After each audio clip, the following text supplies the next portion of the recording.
Olá, meus amigos do Brasil, tudo bem por aí? Que ótimo, hein? Por aqui sempre ótimo, estamos chegando com o nosso Visão Geral de hoje. Sempre com assuntos importantes, e o de hoje diz muito a saúde do homem.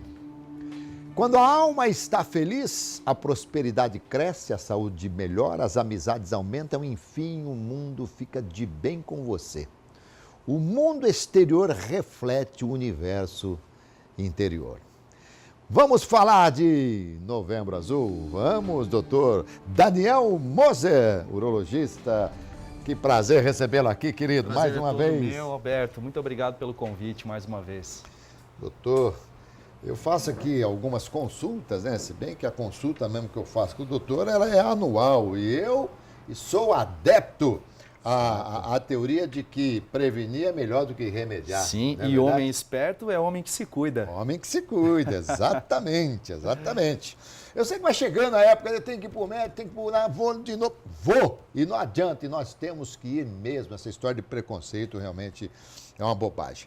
Eu estou feliz, você está com uma clínica em São Paulo, está um consultório em São Paulo, como é que é? Sim, Alberto, estamos dando agora uma oportunidade também para os pacientes de outras partes do país que nos procuram. Às vezes é um pouco difícil vir até Campinas, então temos agora um novo endereço em São Paulo também. Os pacientes que precisarem, além de Campinas, também temos essa outra opção. Que beleza, hein, doutor? Que beleza, hein? Mestre em urologia, formado em medicina pela Unicamp, professor assistente de urologia da Unicamp, é membro titular da Sociedade Brasileira de Urologia, membro da Associação Americana de Urologia, membro da Sociedade Internacional de Continência, é isso mesmo? Exato, Alberto. De continência. Continência. Desde 2008, especialista em implante de esfíncter artificial, slink masculino, cirurgia prostática, laser e robótica, prolapsos vaginais também? Exato. Para as mulheres também, né? Acho que urologista é só coisa de homem. Muita mulher frequenta também, né? O consultório urológico. É, né? Sem dúvida. Problemas de incontinência urinária também na mulher, esses prolapsos vaginais, que são as bolas na vagina, né? Chamadas. Então também atendemos a população feminina quando precisa. Muito bom. O mês de novembro é o mês que mais vocês trabalham ou não? Alberto, eu costumo falar sempre para você, mês de novembro a gente faz a campanha e dezembro dá aquela enchida no consultório. Porque essas campanhas de conscientização, os espaços que a mídia e o seu programa nos oferecem para conscientizar realmente trazem efeito. Então nós começamos agora, já no início do mês, com trabalhos como o programa, palestras para a comunidade e já na metade, fim de novembro, dezembro, já a população começa a procurar. E é claro que tem aqueles que já ficam esperando por esse mês, né? Digamos, de novembro, que já marcam seus exames regularmente. Então, eu diria que fim do ano realmente é um momento em que o homem ele tira um pouquinho mais o tempo para se cuidar. Tá certo. O doutor, ainda é o câncer de próstata o câncer que mais mata entre os homens? Alberto, não. O câncer de próstata hoje, felizmente, ele já não é o que mais mata. Ele é, sim, o segundo mais prevalente nos homens, perde apenas para o câncer de pele. Mas com a conscientização que nós temos conseguido aí com todas as campanhas, a detecção precoce, as taxas de mortalidade têm caído bastante.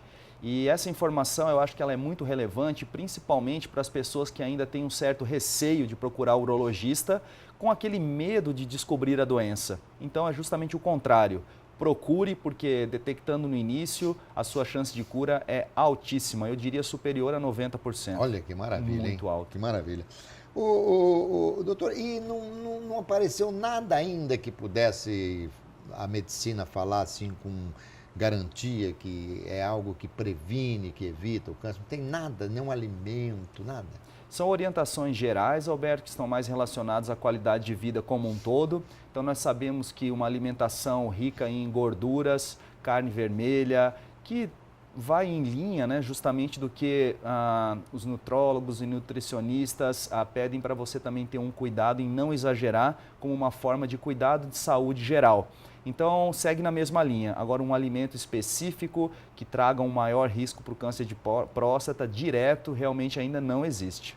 Mas existe aquilo que pode favorecer a se ter um câncer, por exemplo, Exato. a hereditariedade em Sim. relação a pais que já tiveram. Sim, essa questão é sempre muito relevante, especialmente para você aí de casa que tem ou que conhece alguém que tem um parente de primeiro grau que já teve câncer de próstata. Sem dúvida, você deve estar mais alerta. Eu diria que é um motivo a mais para você estar se preocupando e muitas vezes até antecipar um pouquinho a sua ida ao urologista. E quando o doutor fala em parente, a gente entende que parente é quê? Primeiro grau? Como é, o que é? Seria o quê? Sim, Tio? é considerado tios, pai, avô já não entra nessa linha tanto de maior fator de risco, são os parentes em primeiro grau. E uma questão muito importante que eu falaria até de avô seria a idade que esse seu parente teve o câncer de próstata.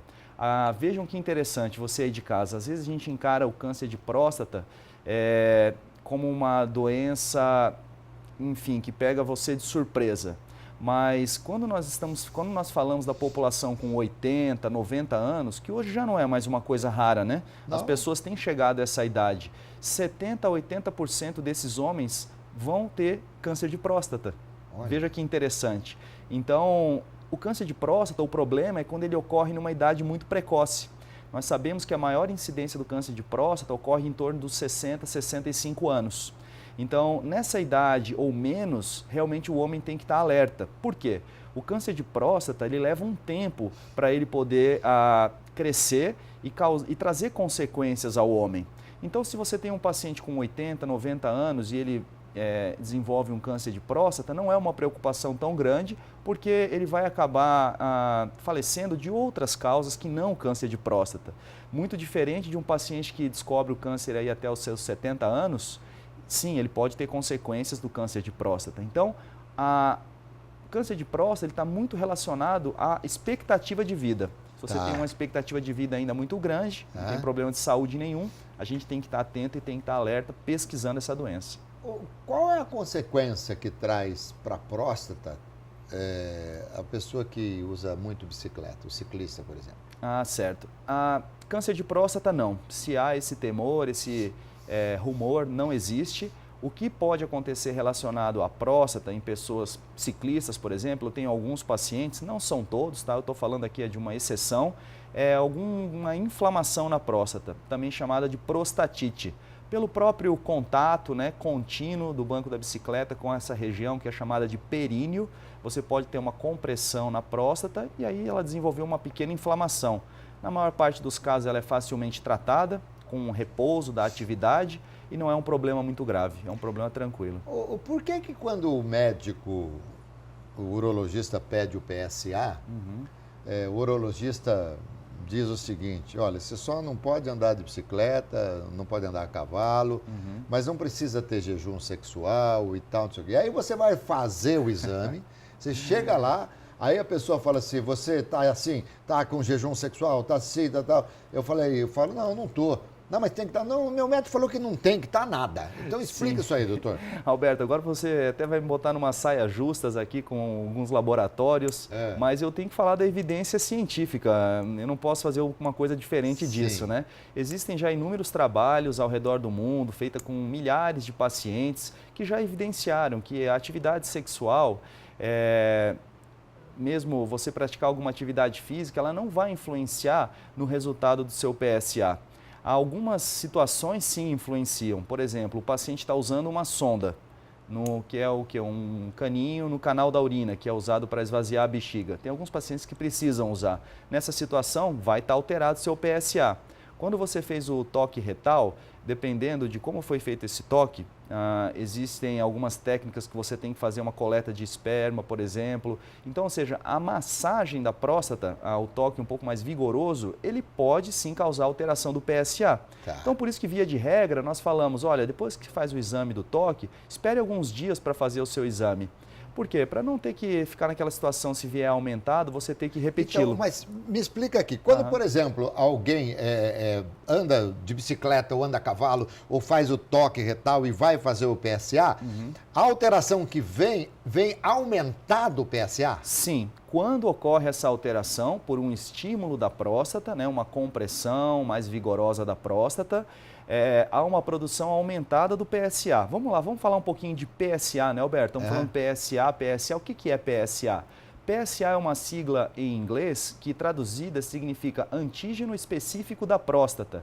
Então, é uma proteína produzida pela próstata naturalmente. Então, todos nós produzimos PSA. Em algumas situações, esse PSA pode estar aumentado.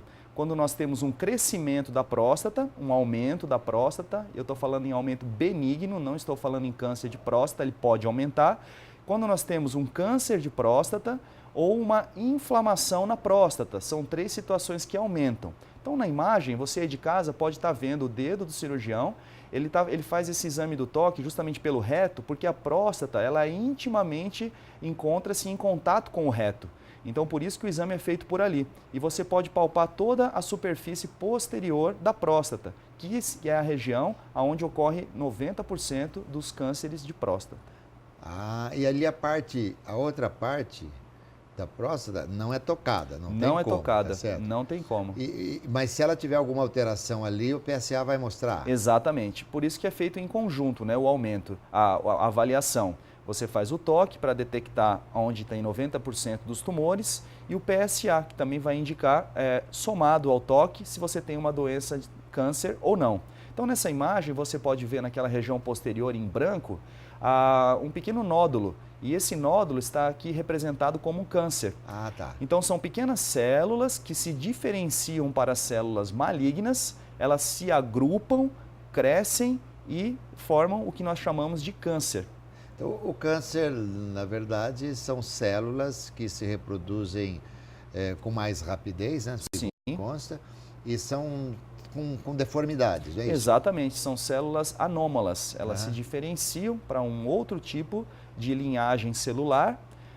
Com isso, elas acabam destruindo, né, essa parte do tecido acometido. E o grande medo, quando nós falamos em câncer, é o quê? A disseminação, que é chamado de metástase, quando essa célula tumoral se espalha para outros órgãos. Agora, doutor Moser, quando o câncer começa, vamos supor, porque o câncer começa com uma célula, não é isso? Perfeito. Uma célula. Exato. Os nossos anticorpos não vão lá brigar nós não temos um soldadinho para ir lá e combater essa célula? Sim, Alberto, existem inúmeros documentários que eu sou muito fã deles e que mostram que diariamente nós eliminamos câncer do nosso organismo através das nossas células de defesa. Sim.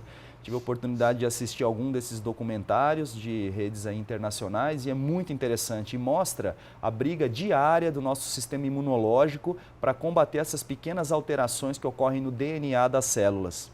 Então, por que nós falamos então de uma alimentação saudável, de evitar o estresse, daquela vida corrida? Porque quando nós nos expomos a situações como essa, de uma vida extremamente estressante, de forma contínua, uma alimentação não saudável, as nossas células de defesa, elas ficam prejudicadas. E aquelas pequenas alterações que normalmente seriam consertadas por essas células, elas são prejudicadas. E numa dessas momentos em que as células são prejudicadas, ocorre um escape e pode ocorrer a transformação para um câncer. Então, eu acho que o câncer ele ocorre todos os dias. Pelo menos ele tenta ocorrer todos os dias, mas graças a Deus nós temos aí essas células de defesa. Por isso, já vai a primeira mensagem. Tente ter uma vida equilibrada, tente ter uma vida com alimentação saudável, atividade física, um controle da sua mente, para que você não saia tão frequentemente para situações de estresse, tire a sua paz. Pois é, sorria mais, viu? Exatamente, importante. A sua mensagem de hoje, da alma, né? Reflete o que tem dentro de você. Bom, doutor, vamos lá. As pessoas que passam pela cirurgia, seria a cirurgia radical, a extração total da próstata, há uma tendência a que elas tenham uma incontinência urinária? Sim, Alberto. Essa é uma das áreas que eu mais dedico às minhas pesquisas, que é a incontinência urinária pós-cirurgia prostática. Aqui nós temos algumas mensagens muito importantes. Primeira mensagem, até mesmo para alguns colegas, né, médicos que trabalham com o assunto, que fazem essas cirurgias, que são os cirurgiões uro-oncologistas. Quando ocorre esse problema, nós desenvolvemos uma tese, Alberto, de doutorado, que mostrou dados muito interessantes, que a incontinência urinária pós-cirurgia de próstata, na imensa maioria das vezes, não é por uma falha técnica, não é porque algo foi lesado que não era para ter sido lesado. É que quando você retira a próstata, obrigatoriamente, você tem que fazer um corte na uretra. A uretra é uma estrutura que conduz a urina da bexiga para o meio externo. E ela passa exatamente dentro da próstata. Sim. Então, quando você faz essa secção da uretra, a uretra ela acaba tendo uma mudança de posição, ela se retrai. Nós estamos falando aqui de alguns milímetros, mas que em alguns homens pode levar à incontinência urinária. O que nós estamos falando aqui, pessoal, são dados realmente assim inéditos, pouco comentados, mas que explicam uma forma que nós estamos pesquisando para tentar explicar por que alguns homens com uma cirurgia totalmente regrada, totalmente tranquila, totalmente com preservação das estruturas ficam incontinentes. Então essa é a primeira mensagem. E a segunda é que a incontinência tem cura. Olha, isso é muito bom. Muito bom. Nós vamos falar dela Exato. já. Antes, só queria fazer uma pergunta antes do intervalo. Mas não tem como, já que vai tirar a próstata mesmo, que ela está com o tumor, não tem como cortá-la ao meio, tirar a uretra dali do lado e tirar a próstata sem seccionar a uretra? Não tem, Alberto. A uretra é uma estrutura que já no seu desenvolvimento embrionário, ela é intimamente imbricada e envolvida pela próstata. Então, é uma estrutura que é muito difícil você separar. Ela é um túnel dentro da próstata colado pelas rochas, se você for quiser dar um exemplo automobilístico. Não, isso aí me fez lembrar. Eu, quando vou ao mecânico, eu falo, não, quero que você faz isso aqui. Quer dizer, a pessoa chegar para o médico e falar isso aí. Sim, Bom, já a gente vai falar sobre o tratamento e a cura de quem tem incontinência urinária. Aguarde um instante só.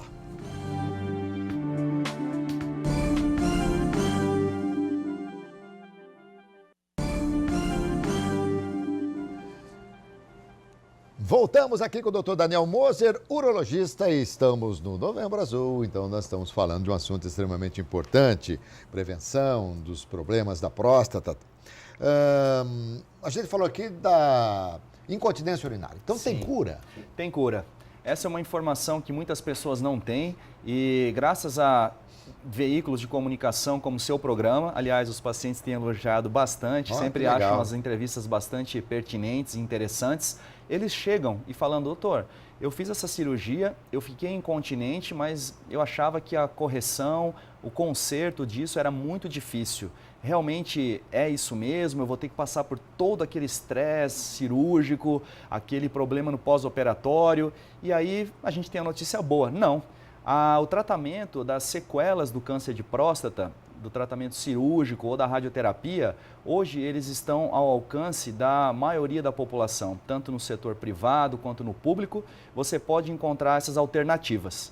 Então, normalmente são cirurgias que não levam mais do que 30, 40, 50 minutos e no dia seguinte, na maior parte dos casos, você já está seco, de volta à sua vida normal, aquela vida sem aquele odor de urina. Os pacientes que ficam com disfunção erétil também têm as alternativas. Então, a mensagem que eu tento veicular, tanto pela mídia, seja a TV, os veículos de rede social, Instagram, convida você a visitar, Dr. Daniel Moser. Nós temos muito explicado isso daí. A informação hoje está ao alcance da população. O tratamento existe, ele é rápido e é muito eficaz. Olha que ótima notícia, Sim, hein? E é uma coisa recente isso? Não, Alberto, esse tratamento não é recente. Eu poderia dizer que o modelo que nós utilizamos hoje, um dos modelos chamado esfíncter artificial, pasme, ele foi desenvolvido na década de 70. Olha só. E é o mesmo dispositivo. Então essa é a imagem do esfíncter artificial. Hoje no Brasil nós temos um único modelo comercializado pela Boston. Então é um dispositivo que é uma cirurgia de em torno de 1 hora. É uma cinta que fica ao redor da uretra, existe uma bombinha que fica na região escrotal e um reservatório. Então, quando você pressiona essa bombinha, ele puxa o líquido que se encontra ao redor da uretra na cinta e abre e você pode urinar. E automaticamente, depois, ele traz o líquido do reservatório para ao redor da cinta e fecha. Então, você fica continente. Então, hoje, realmente, esses tratamentos estão disponíveis e estamos aí à disposição para informá-los. E imperceptível, né? Totalmente. É um dispositivo totalmente implantado, você não vai ficar com nada externo. É lógico que, como qualquer implante, há risco de erosão, de infecção, mas existem inúmeras medidas que nós, né, cirurgiões protéticos, tomamos justamente para evitar esses desfechos negativos. Tá. Nem tudo na próstata é câncer, pelo amor de Deus, né, doutor? Sim, sim, muito importante isso, porque quando nós chegamos no Novembro Azul, mês de conscientização sobre o câncer de próstata, eu, como especialista em disfunções miccionais, sempre gosto de dar um recado. Atenção para o seu xixi. Eu uso essa palavra porque fica bem na mente das pessoas. O que eu quero dizer com isso? Quando nós vamos envelhecendo, a nossa próstata ela pode aumentar de tamanho. Com o aumento de tamanho, o nosso fluxo urinário vai diminuindo também. Então vocês vejam em amarelo aquele xixi que vai longe, né? Um jato forte. E com o aumento da próstata, ele vai ficando um pouquinho mais fraco. Para muitos homens, essa diminuição do jato urinário acaba sendo normal. Ele encara como normal, porque ele não consegue perceber, já que é um processo que ocorre devagar ao longo de muitos anos. No entanto, esse aumento da próstata realmente pode trazer consequências para a bexiga, que é um músculo que tem que fazer uma pressão contra uma resistência, que é a próstata, e isso aí pode trazer consequências. Pacientes que faziam o exame de próstata todos os anos e certo dia ele entra em retenção urinária, subitamente ele não consegue mais urinar. Então a mensagem nesse ponto do aumento da próstata, aumento do tamanho da próstata além de fazer o exame do toque para ver se você tem câncer de próstata, o PSA, converse também com o seu urologista como anda a sua parte miccional, se o seu jato de urina está normal ou não. Tá? Aí é uma uretra estrangulada. Exato. Então, como você pode ver no lado esquerdo da tela, é uma próstata de tamanho normal e dentro passa a uretra, onde passa a urina, tamanho normal. E no lado direito, tá, de quem está olhando para a tela, é uma próstata que cresceu e vejam, não há como passar urina nessa situação. Perfeito. O tratamento é extremamente tranquilo também, pode ser feito com medicamentos. Em alguns casos, você pode optar por trocar para cirurgia, se não quiser ficar tomando remédio para o resto da vida. Ou nos casos também que o remédio não funciona, a cirurgia pode ser uma opção. Cirurgia segura, novas tecnologias chegaram, como cirurgia laser, então não há por que você não tratar isso daí, né? E pode, de repente, no toque, doutor, achar que está tudo normal, PSA tudo normal, mesmo assim diminuir a micção, então talvez a próstata, ao invés de ela estar crescendo para o lado de fora, está crescendo por dentro, está estrangulando ali alguma coisa. Exatamente, Alberto. É muito bem colocado, porque nós temos até um exame que ajuda nessas situações, chama fluxometria. Então veja... Eu conheço bem esse exame aí, viu, doutor? Exatamente, esse exame é um exame que nós aplicamos de rotina, eu fiz questão de trazer esse vídeo. Veja, o paciente ele urina nesse recipiente, tá? E muitas vezes a próstata nem está tão aumentada, nem está tão grande, mas como você falou, ela cresceu para a parte interna e o jato da urina vai diminuir. Então a indústria já desenvolveu equipamentos como esse, que chama fluxômetro, em que você é capaz de medir exatamente a velocidade que a sua urina sai. Eu queria dar uma ideia para vocês. O normal é que você tenha um jato urinário em torno de 15 ml por segundo. Tá? Então você aí de casa que quer fazer um teste, urine num recipiente e meça quanto você urinou. E pega esse volume que você urinou e divida pelo tempo, pelos segundos. Então, ml, quantos ml dividido por segundo.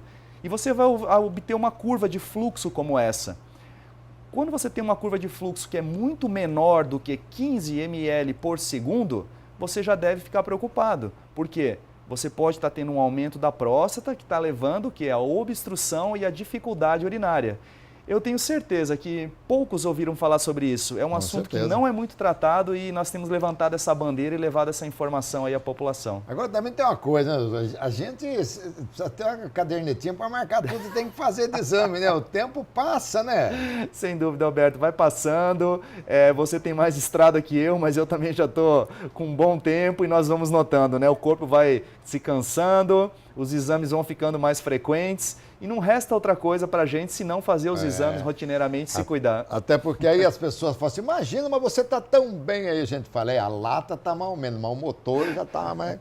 Doutor, vamos falar sobre o dia 1º agora de dezembro, que vai ter um simpósio do que se trata. Sim, dia 1º de dezembro nós vamos estar lá no Hotel Vitória, tá? Então é uma iniciativa pessoal, é um evento que eu mesmo idealizei e estou desenvolvendo. Nós vamos ter apoio da Medtronic, eu acho que é justo nós falarmos aqui, que trabalha justamente para a conscientização da população sobre a incontinência urinária e a disfunção erétil. Então nós vamos falar nesse dia dos diferentes tipos de incontinência urinária, que não é só após cirurgia de próstata que você pode ter incontinência urinária. Nós vamos falar sobre os tratamentos disponíveis, vamos ter alguns pacientes que passaram por cirurgia, que fazem questão de dar o depoimento e falar para você que há cura e há tratamento, um lanche e depois nós entramos na parte de disfunção erétil. Então tudo isso é para mostrar que você pode ter qualidade de vida e você não precisa ficar convivendo com um problema que muitas vezes ele é de fácil solução. Doutor, nós temos um minuto só queria que você me dissesse o seguinte, sobre a disfunção erétil que a gente não falou. Claro. Há remédios que corrigem. Sim. E o uso contínuo desse método traz alguma consequência, ou algum efeito colateral? Não, Alberto, vamos falar bem direto. Então esse foi o motivo da minha ida para os Estados Unidos. Eu passei 6 meses lá no final do ano passado e começo desse ano e lá eles são bem diretos.